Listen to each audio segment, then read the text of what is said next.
Nome, Alaska, 1899. While every gold rush prospector threw together the fastest cabin possible before winter hit, Ole Anderson was still digging in late September. His neighbors called it wasteful labor. They called him crazy. Instead of putting his door straight into his cabin like everyone else, he dug a 10-foot tunnel that dropped 18 inches below floor level and turned 90 degrees before reaching the outer entrance. He spent 2 weeks on what others dismissed as a useless rabbit hole. Then November arrived. The blizzard hit Cape Nome with 4 degrees below zero and 60-mile-per-hour winds driving sand and snow like grit paper across exposed skin. Standard cabin doors became snow chutes. Neighbors fought drifts piling inside their rooms, chopping at frozen jams with axe heads, losing heat every time they cracked their doors. But Anderson's inner door? It opened without a gust. His stove flame didn't whip sideways. His room stayed clear while others shoveled snow from their floors. What did this Norwegian carpenter understand about wind, cold air, and Arctic building principles that seasoned frontier builders had missed? And how did his mocked tunnel become the difference between a livable shelter and a snow-filled nightmare? If you value stories of practical wisdom that stood the test of time, make sure to subscribe. We've got more documented accounts worth remembering. Comment your city and time. We love reading where these documentaries reach. The blizzard had been chewing at Cape Nome for 3 hours when Ole Anderson decided to check his supplies. Outside his cabin, the wind screamed across the treeless peninsula at 60 miles per hour, driving sand and snow like needles against any exposed surface. The temperature had dropped to 4 degrees below zero, and every prospector in camp knew this wasn't the kind of storm you fought. This was the kind you survived.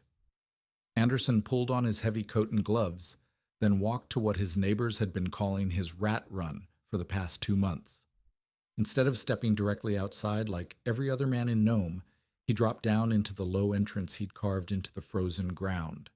The tunnel stretched 10 feet from his cabin door, angling slightly downward until it reached 18 inches below his floor level, then turned 90 degrees to the left before opening to the surface. The moment he entered the tunnel, the howling wind became a distant roar. The air was cold, bitter cold, but it wasn't moving. No gusts tried to rip the breath from his lungs. No snow crystals stung his face. The tunnel's low ceiling forced him to duck slightly, but the 3-foot width gave him room to move without scraping his shoulders against the plank-lined walls. At the outer entrance, he pushed open the heavy door he'd mounted flush with the ground level.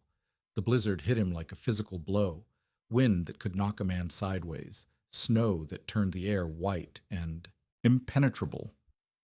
He grabbed the supplies he needed from the cache he'd built just outside the tunnel opening, then pulled the outer door shut and retreated into his underground corridor. Here was where the tunnel proved its worth. As Anderson walked back toward his cabin, carrying a load of firewood and dried goods, the cold air that had rushed in through the outer door didn't follow him. Physics was working exactly as he'd planned. The dense, freezing air settled into the low pocket of the tunnel floor, trapped there by its own weight. The warmer air from his heated cabin stayed where it belonged, inside his living space. When he opened his inner door and stepped back into his cabin, not a single gust disturbed the flame in his oil lamp. No snow blew across his floor. The comfortable 70-degree warmth he'd built up over the evening remained undisturbed.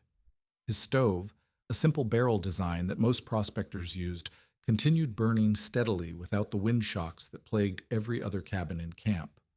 Through his single window, Anderson could see the faint glow of lanterns in the nearest cabins, where his neighbors were fighting their own battles with the storm. Tom O'Rourke's place, built with the standard door straight into the room design that every experienced frontiersman swore by, flickered as gusts repeatedly disturbed his fire. Frank Mallory's cabin, just 50 yards away, showed the telltale signs of a man losing his war against infiltrating snow, irregular shadows moving back and forth as Cap shoveled drifts away from his interior walls. The contrast wasn't subtle.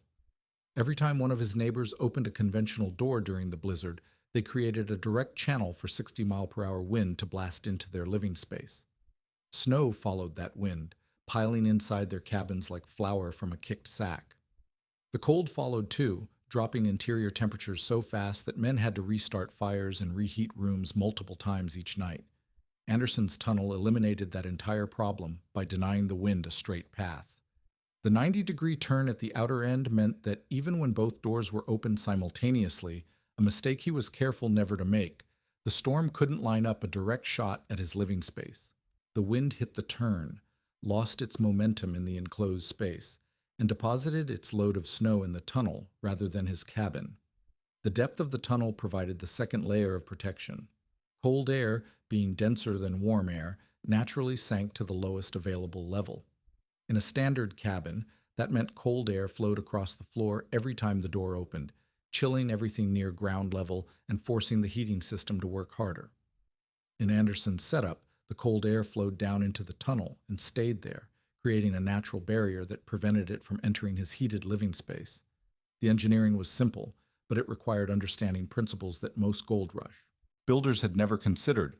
Anderson had learned the concept from Ananak, an Inupiaq man who had watched the stampeding prospectors with the patient amusement of someone watching children try to reinvent tools that already existed. Arctic peoples had been building cold trap entrances for generations, underground or semi-underground entry passages that used turns, depth changes, and enclosed spaces to prevent wind and cold from reaching living areas. What Anderson had done was adapt that traditional knowledge to frontier materials and techniques. Instead of the stone and sod construction that Ananak's people used, he'd framed his tunnel with milled lumber and supported it with posts driven deep enough to handle the weight of snow drifting over the entrance.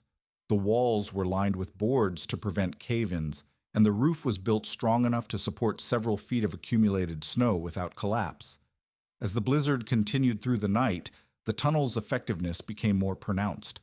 While his neighbors burned through extra firewood trying to reheat their cabins after each battle with their doors, Anderson's heating costs remained steady. While they shoveled snow from their floors and fought ice buildup around their door frames, his interior remained dry and consistently warm. The practical advantages were measurable in ways that mattered to men whose survival depended on conserving resources. Less firewood burned meant less time spent cutting and hauling fuel in dangerous conditions. Consistent interior temperatures meant better sleep, which meant better judgment during the dangerous work of mining in sub-zero weather. A snow-free floor meant tools and supplies stayed dry and usable, instead of requiring constant maintenance and replacement. By morning, when the wind finally dropped below 20 miles per hour and the snow stopped driving horizontally across the camp, Anderson's tunnel had proven itself in the most definitive way possible. His cabin was warm, dry, and comfortable. His fuel consumption had been normal. His door opened easily without requiring him to chop ice or shovel snow.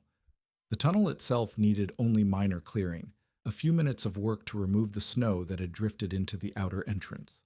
The men who had called his tunnel a waste of time and effort were beginning to ask different questions. The mockery had started in early September when Ole Anderson was still marking out lines in the hard-packed earth while other men were already hanging doors on finished cabins. Cape Nome in 1899 was a place where time meant money, where every day spent building was a day not spent washing gravel for gold. The Great Stampede had brought 15,000 fortune seekers to this treeless stretch of the Seward Peninsula, and most of them subscribed to the same philosophy. Throw up the fastest shelter possible, then get back to the business of getting rich. Frank Mallory, who everyone called Cap, because he'd run mining crews in Colorado and Montana, watched Anderson's preliminary excavation with the kind of disdain reserved for men who didn't understand frontier priorities. Cap had built dozens of cabins across the Western Territories, and he knew the formula: 4 walls, a roof, and a door that opened directly into your living space. Anything else was wasted motion.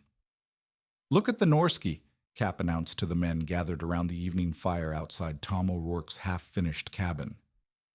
"Still digging holes while the rest of us are ready for winter." He spat into the flames, producing a brief hiss. "Must think he's struck a new claim. First underground hallway in Alaska." The laughter that followed was the easy camaraderie of men who recognized shared wisdom.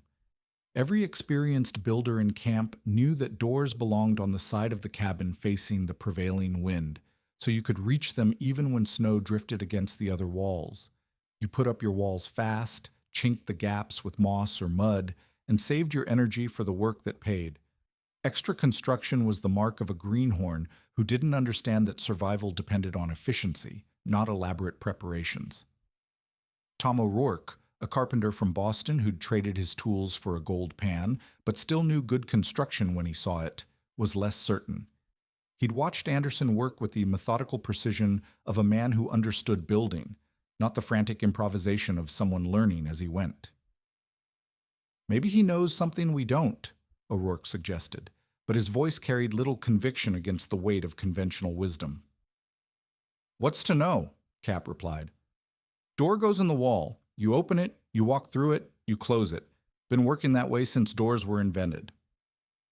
He gestured toward his own cabin, a solid 12 by 16 structure with a heavy plank door mounted in the south wall. "Mine's been keeping the weather out just fine in Montana, Colorado, and half the mining camps between here and California." What Cap and the others didn't know was that Anderson had spent his first week in Nome talking with Ananak, one of the Inupiaq men who helped supply driftwood and fresh game to the mining camp. Ananak had watched the stampeding prospectors build their cabins with the patient interest of someone observing a familiar mistake being repeated on a massive scale. When Anderson asked him directly about building for Arctic conditions, Ananak had laughed, not mockingly, but with the recognition of a teacher finding a student willing to listen. "White men build cold houses," Ananak had explained, gesturing toward the rows of conventional cabins going up throughout the camp. "Door opens, storm comes inside. Always fighting the wind at the door." He'd sketched in the sand with a stick, showing how Arctic peoples had solved this problem generations ago. Make the entry a separate place. Storm cannot reach the warm place if it cannot see the warm place. The concept was simple but revolutionary to men trained in temperate climate building. Instead of treating the entrance as a simple barrier between inside and outside, Arctic builders created a buffer zone, an intermediate space where wind could lose its power and cold air could settle away from the living area. In traditional construction, this might be a tunnel carved into a hillside or an entry chamber built with stone and sod. The principle remained the same. Deny the storm a direct path to your heated space. Anderson had adapted this indigenous knowledge to the materials and techniques available to a Norwegian carpenter working with frontier resources. He would dig his tunnel using the pick and shovel work that every prospector understood, frame it with milled lumber from the ships that brought supplies to Nome, and roof it with poles and sod using methods that any experienced builder could follow. The result would be Arctic-tested cold weather protection built with familiar materials and techniques. But to his neighbors, watching him dig when he should have been building, the project looked like the elaborate waste of effort that marked a man who didn't understand frontier priorities. Sarah Bennett, one of the few women in camp and the operator of a supply store that served the miners, summed up the general opinion when she told her customers, "That Norwegian fellow thinks he's building a root cellar with a door on it. Hope he doesn't expect to get much gold washing done before the ground freezes." The social pressure was real and constant. In a community where survival depended on shared knowledge and mutual aid, being seen as the man who ignored established wisdom was dangerous. Men who made foolish choices about shelter, food storage, or winter preparation became burdens on their neighbors when those choices failed. The implicit message behind the mockery was clear: prove your method works, or admit you've wasted time and effort that could have saved your life. Anderson understood the stakes, but he also understood the physics. He'd grown up in northern Norway, where winter winds could drive snow through the smallest gaps and where heating fuel was always scarce and expensive. He'd seen what happened to buildings that gave the wind a straight shot at their doors, and he'd learned to respect the traditional knowledge of people who'd been solving cold weather problems for centuries. As September turned to October and the first serious storms began moving across the Bering Sea toward the Seward Peninsula, Anderson continued his careful excavation and construction. His tunnel grew deeper and longer, angling down from his cabin door and then turning sharply toward its surface exit. He lined the walls with planks to prevent cave-ins, supported the roof with posts strong enough to handle snow loads, and built 2 heavy doors, one at each end of the passage. Cap Mallory's ridicule grew more pointed as the work continued. "Man's got himself a fancy rabbit hole," he announced to anyone who would listen. "When that first real blow comes through, he's going to find out what happens when you try to outsmart winter with extra digging." The test was coming. Weather patterns across the Arctic suggested that the winter of 1899 to 1900 would be severe, and the experienced men in camp could read the signs in the early storms that swept down from the north.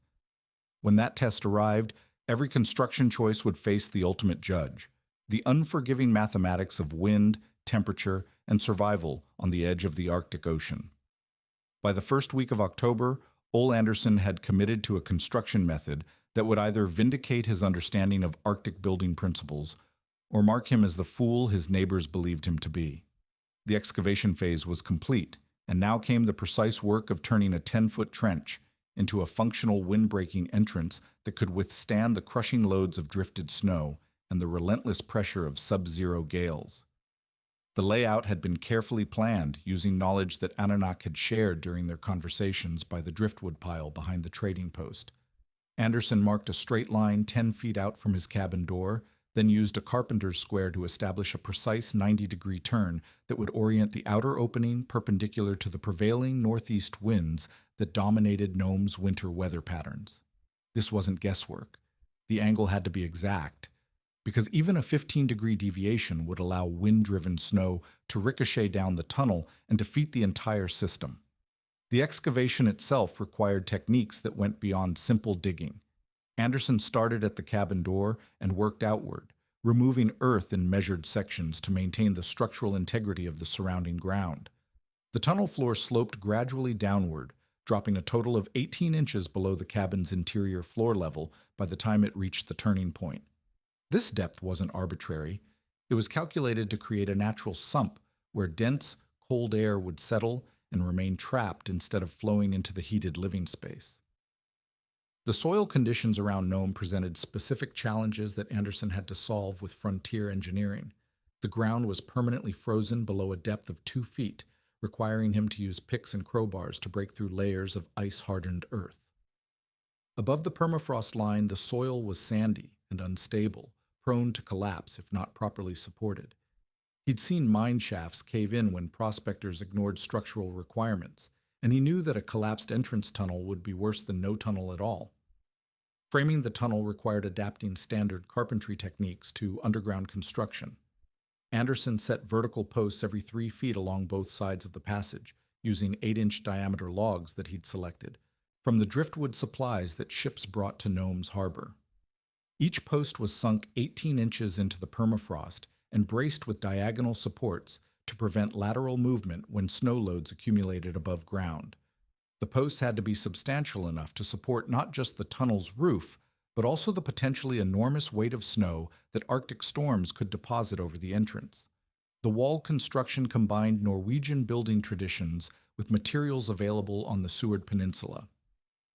Anderson lined the excavated walls with vertical planks, fitting them tightly together and securing them to the support posts with iron nails that he'd purchased from Sarah Bennett's supply store at the considerable cost of 50 cents per pound. The planking served multiple purposes. It prevented soil from crumbling into the passage, created a smooth surface that wouldn't snag clothing or equipment, and provided additional structural support for the entire system. Roofing the underground passage presented the most complex engineering challenge. The roof had to be strong enough to support several feet of accumulated snow, waterproof enough to prevent melting snow from dripping into the tunnel, and properly insulated to prevent the formation of ice dams that could block the entrance. Anderson solved this with a layered construction that combined structural strength with thermal performance. The primary roof structure consisted of 6-inch diameter poles laid perpendicular to the tunnel's length and spaced 12 inches apart from center to center. These poles were notched to fit securely over the vertical support posts, creating a framework that distributed weight evenly across the entire length of the passage. Over this framework, he laid a secondary layer of 3-inch planks, fitting them tightly together to create a continuous surface that would shed water and support the insulation layer above. The insulation system was based on traditional Scandinavian techniques adapted to Arctic conditions. Anderson covered the plank roof with a thick layer of moss and dried grass, Then top this organic insulation with 18 inches of sand and gravel. The final layer was strips of sod, laid grass side up to create a living roof that would shed water in summer and provide additional insulation in winter. This multi-layered approach created a thermal barrier that prevented heat from the cabin below from melting snow on the surface above. The two-door system was crucial to the tunnel's effectiveness as a thermal barrier.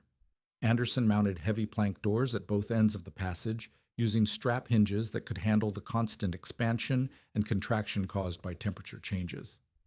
The outer door was built flush with ground level and opened upward, shedding snow and ice rather than trapping it against the entrance. The inner door opened into the cabin and was fitted with leather gaskets to create an airtight seal when closed. The operational sequence was as important as the construction details. The tunnel was designed to function as an airlock, with only one door opened at a time. A person entering from outside would open the outer door, step down into the tunnel, close the outer door behind them, walk through the passage to the inner door, then enter the cabin. This sequence prevented the direct exchange of air between the heated interior and the frigid exterior, maintaining the thermal barrier that made the system effective. Tom O'Rourke, whose carpentry background allowed him to understand the engineering involved, began helping with the construction during the final week of October. He could see that Anderson's work was precise and methodical, not the improvised guesswork that characterized many frontier building projects. The joint work and careful measurements suggested a man following a proven plan rather than experimenting with untested ideas. "You've built something like this before?" O'Rourke asked as they fitted the final roof planks into place. "No," Anderson replied, tamping sod into place over the completed roof structure. "But the Eskimo people have been building these for more years than anyone can count. I just copied their idea with our materials." The completed tunnel was a testament to the adaptation of traditional knowledge to frontier conditions. 10 feet long, 3 feet wide, and varying in height from 5 feet at the cabin end to 6 feet at the outer entrance, it represented a sophisticated understanding of airflow, thermal dynamics, and structural engineering disguised as simple excavation work. The total construction cost had been $12 in materials and 3 weeks of labor, expensive by Gold Rush standards, but insignificant compared to the potential cost of inadequate shelter during an Arctic winter. By November 1st, when the first serious storms began forming over the Chukchi Sea, Anderson's tunnel was complete and ready for testing. The question that remained was whether his neighbor's skepticism or Anunak's traditional knowledge would prove correct when the wind began to blow in earnest. The storm that would test every construction decision in Cape Nome began forming over Siberia on November 7, 1899. Weather patterns that miners had learned to read in the color of the sunset and the behavior of seabirds indicated that this would be more than the brief gales that had swept the coast throughout October. When the barometric pressure began dropping on the morning of November 9th, experienced men like Cap Mallory knew they were facing the kind of Arctic blizzard that separated adequate shelters from death traps. By noon, the wind had reached 30 miles per hour from the northeast, driving the first sheets of snow across the treeless peninsula. The temperature dropped from 20 degrees above zero to 4 degrees below in less than 3 hours, and the wind continued building toward the sustained 60 mile per hour. Gusts that would define this storm in the letters and journals that survived the Nome winter. Men who had planned to spend the day working their claims instead found themselves battening down their cabins and checking their fuel supplies. Cap Mallory's cabin, built according to the frontier wisdom that had served him well in Colorado and Montana, began showing the limitations of temperate climate construction methods when applied to Arctic conditions. His door, a solid plank construction that fit tightly in its frame under normal conditions, started admitting wind-driven snow around the edges as the pressure differential between inside and outside increased. Every time he opened the door to check conditions or retrieve supplies, a blast of 60-mile-per-hour wind drove snow directly into his living space, where it accumulated in drifts that had to be shoveled out before they melted and soaked his floor. The problem compounded as the storm intensified.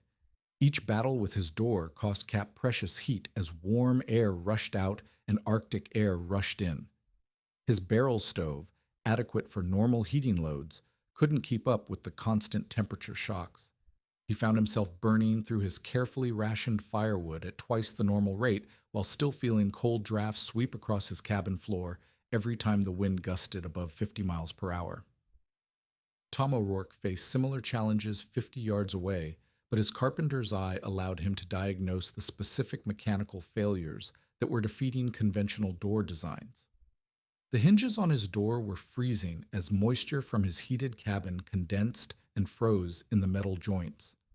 Ice was building up around the door frame, preventing a tight seal and creating gaps that acted like wind tunnels, channeling the storm directly into his living space.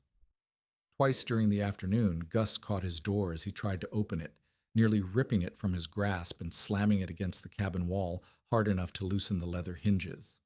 Sarah Bennett, whose supply store doubled as her living quarters, discovered that even the heaviest commercial door hardware couldn't withstand the sustained pressure of Arctic wind, combined with the thermal stress of extreme temperature differences. Her door latch, a standard frontier design that had worked perfectly during the mild weather of autumn, froze solid as moisture from repeated openings turned to ice in the mechanism. She had to use an axe handle to break the ice and force the latch open, a process that became more difficult and dangerous each time she needed to venture outside. The contrast with Anderson's tunnel system became apparent as the storm reached its full intensity during the evening hours. While his neighbors fought increasingly desperate battles with doors that no longer functioned properly under Arctic conditions, Anderson's entrance passage performed exactly as Anunak's traditional knowledge had predicted.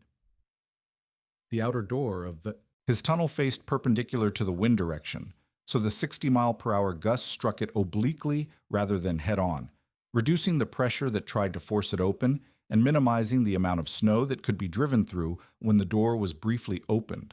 More importantly, the 90-degree turn in the tunnel prevented wind from achieving a direct line of attack on the inner door.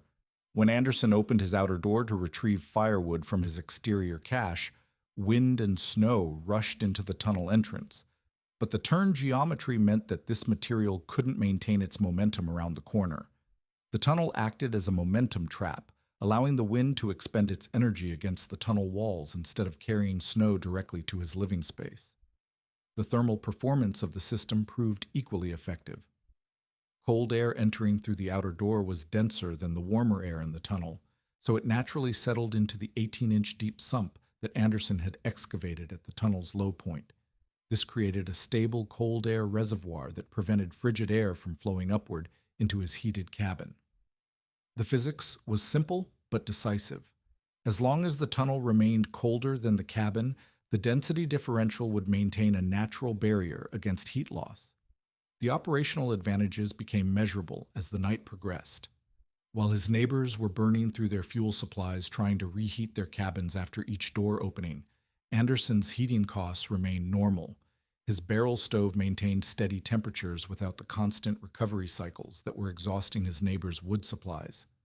More critically, his inner door opened and closed smoothly throughout the storm, without ice buildup, frozen hinges, or the dangerous pressure surges that made every door opening a battle against the wind. By midnight, when the storm had been raging at full intensity for 8 hours, the accumulated effects of these differences had created a survival advantage that was impossible to ignore. Anderson's cabin remained consistently warm and dry, with a steady 70-degree interior temperature and clear floors. His fuel consumption had been normal, leaving him with adequate supplies to weather an extended storm. Most importantly, he could enter and exit his shelter safely and easily, maintaining access to his outdoor caches and equipment without fighting the wind at his door. His neighbors were facing a different reality. Cap Mallory's cabin had dropped to 45 degrees despite burning wood at an unsustainable rate. Ice was forming on his interior walls where moisture from melted snow had condensed and frozen. Tom O'Rourke had given up trying to go outside at all after his door hinges froze completely, trapping him inside his cabin until the storm ended or he chopped his way out. Sarah Bennett was burning furniture to supplement her dwindling firewood supply, unable to reach her exterior wood cache because her door had become essentially non-functional. The storm continued through the night and into the following day, providing a sustained test that left no room for doubt about which construction methods worked and which failed under genuine Arctic conditions. When the wind finally began to subside on the evening of November 10th, every man and woman in Cape Nome had learned the difference between building for survival and building for convenience. The tunnel that had been mocked as a waste of time and effort had proven itself in the most definitive way possible. The morning after the blizzard ended brought a silence so complete that men could hear their own heartbeats in the still air. Cape Nome lay buried under 3 feet of fresh snow, with drifts piled 8 feet high against the north walls of cabins throughout the mining camp. The temperature had stabilized at 12 degrees below zero, and the crystalline air carried sounds with unusual clarity, the creak of settling timber, the distant crack of lake ice expanding, the muffled sounds of men digging themselves out of shelters that had become temporary prisons. Cap Mallory emerged from his cabin looking like a man who had aged a decade in 2 days. His door, which had taken him an hour to chop free from the accumulated ice around its frame, hung crooked on hinges that had been stressed beyond their design limits. Inside his cabin, puddles of melted snow were already beginning to refreeze on a floor that had never warmed above freezing during the worst hours of the storm. His carefully calculated firewood supply, meant to last through December, had been reduced to less than a week's worth of fuel during his desperate attempts to maintain livable temperatures. Tom O'Rourke faced similar devastation, but his carpenter's training allowed him to assess the damage with professional detachment. The repeated thermal shocks had split 3 of his wall logs, creating gaps that would leak heat throughout the winter. His door frame had warped out of square, and the door itself would require complete rebuilding before it could function properly again. Most seriously, moisture from the repeated snow infiltrations had soaked into his floor planks and wall chinking, creating conditions that would support rot and mold if not addressed immediately. Sarah Bennett's situation was perhaps the most precarious. Her supply store had become uninhabitable during the storm, forcing her to take shelter in the back room while her main business area filled with snow that had blown through gaps around her commercial-grade door. The inventory that represented her entire investment in the Nome venture, tools, hardware, preserved foods, and clothing, had been damaged by moisture and freezing temperatures. The financial losses from a single storm threatened to end her business before the real winter had even begun. The contrast with Anderson's situation was so stark that men initially suspected some kind of deception. His tunnel entrance was completely clear, requiring only a few minutes of shoveling to remove the snow that had drifted over the outer door. Inside his cabin, conditions were exactly as they had been before the storm: dry floors, stable temperatures, and furniture and supplies that showed no effects from the 2-day blizzard. His firewood consumption had been normal, leaving him with adequate fuel supplies to last through the harsh months ahead. The vindication came not through boastful demonstrations, but through the quiet questions that desperate men ask when their survival depends on learning from their mistakes. Cap Mallory was the first to approach, his pride dissolved by the reality of a cabin that might not keep him alive through the next serious storm. "How deep did you dig that tunnel?" he asked, his voice carrying none of the mockery that had characterized his earlier comments. Anderson didn't gloat or lecture. He simply walked Cap through the tunnel, allowing him to experience the physics firsthand. At the outer entrance, Cap could feel the bite of 12 below zero air and the remnant winds that still gusted occasionally across the snow-covered landscape. But as they walked through the tunnel toward the cabin, the air became noticeably warmer and completely still. At the inner door, the temperature was close to 40 degrees, cold, but not the life-threatening conditions that existed just 30 feet away at the surface. "Cold air settles down here," Anderson explained, gesturing toward the low section of the tunnel floor where frost had formed, but not the deadly ice that was coating every surface outside. "Warm air from the cabin stays up there," he pointed toward the cabin door. "Storm can't get a straight shot at the warm place." Tom O'Rourke, whose construction experience allowed him to understand the engineering principles involved, examined the tunnel's framing and support structure with professional interest. The post and beam construction was sound, the planked walls were properly joined, and the layered roof system showed no signs of stress despite supporting 3 feet of snow plus wind loads that had damaged conventional buildings throughout the camp. More importantly, the entire system had functioned exactly as designed during conditions that had overwhelmed every other shelter in Nome. "You learned this from the Eskimo people?" O'Rourke asked, running his hand along the smooth plank walls that had channeled wind and snow away from the living space. Anunnaki showed me the idea, Anderson replied. Said his people have been building like this for more years than anyone can remember. I just used our materials to copy their method. The recognition of indigenous knowledge wasn't grudging or patronizing. It was the acknowledgement of desperate men who had learned that traditional survival techniques existed for sound reasons. The Arctic peoples of the Seward Peninsula had been solving the problem of wind-driven snow infiltration for generations using principles that were invisible to temperate climate builders until crisis forced them to pay attention. Sarah Bennett, whose business instincts remained sharp despite her personal losses, immediately grasped the commercial implications of the tunnel design. Within a week of the storm, she was planning modifications to her store that would incorporate an Arctic entry, a semi-underground entrance chamber that would protect her customers and inventory from the thermal shocks that had nearly destroyed her business. "Can you help me build something like this for the store?" she asked Anderson during a visit to examine his tunnel system. "Customers can't shop if opening the door fills the place with snow." The request marked the beginning of a transformation that would spread far beyond Cape Nome. As word of the tunnel's effectiveness circulated through letters and conversations, the concept began appearing in construction projects throughout Alaska. The specific measurements, 10 feet long, 18 inches deep, with a 90-degree turn, became a recipe that frontier builders could adapt to their own situations and materials. The method's adoption wasn't driven by fashion or authority, but by the brutal mathematics of survival in extreme conditions. Men who ignored Arctic-tested building principles didn't get second chances to learn from their mistakes. The tunnel design worked because it acknowledged physical laws that had no regard for conventional wisdom or cultural prejudices. By the spring of 1900, when surviving miners began writing letters to families and newspapers in the lower states, many described the Arctic entry as a standard feature of proper cold weather construction. The innovation that had been mocked as a waste of time and effort had become recognized as essential infrastructure for anyone serious about surviving an Arctic winter. The transformation was complete when experienced frontier builders began including Arctic entries in their standard construction recommendations, passing along indigenous knowledge through practical documentation rather than cultural appropriation. The tunnel that Ole Anderson had built by copying Anunnaki's traditional wisdom had become proof that the frontier's most valuable innovations often came from listening to people who had already solved the problems that newcomers were just beginning to understand.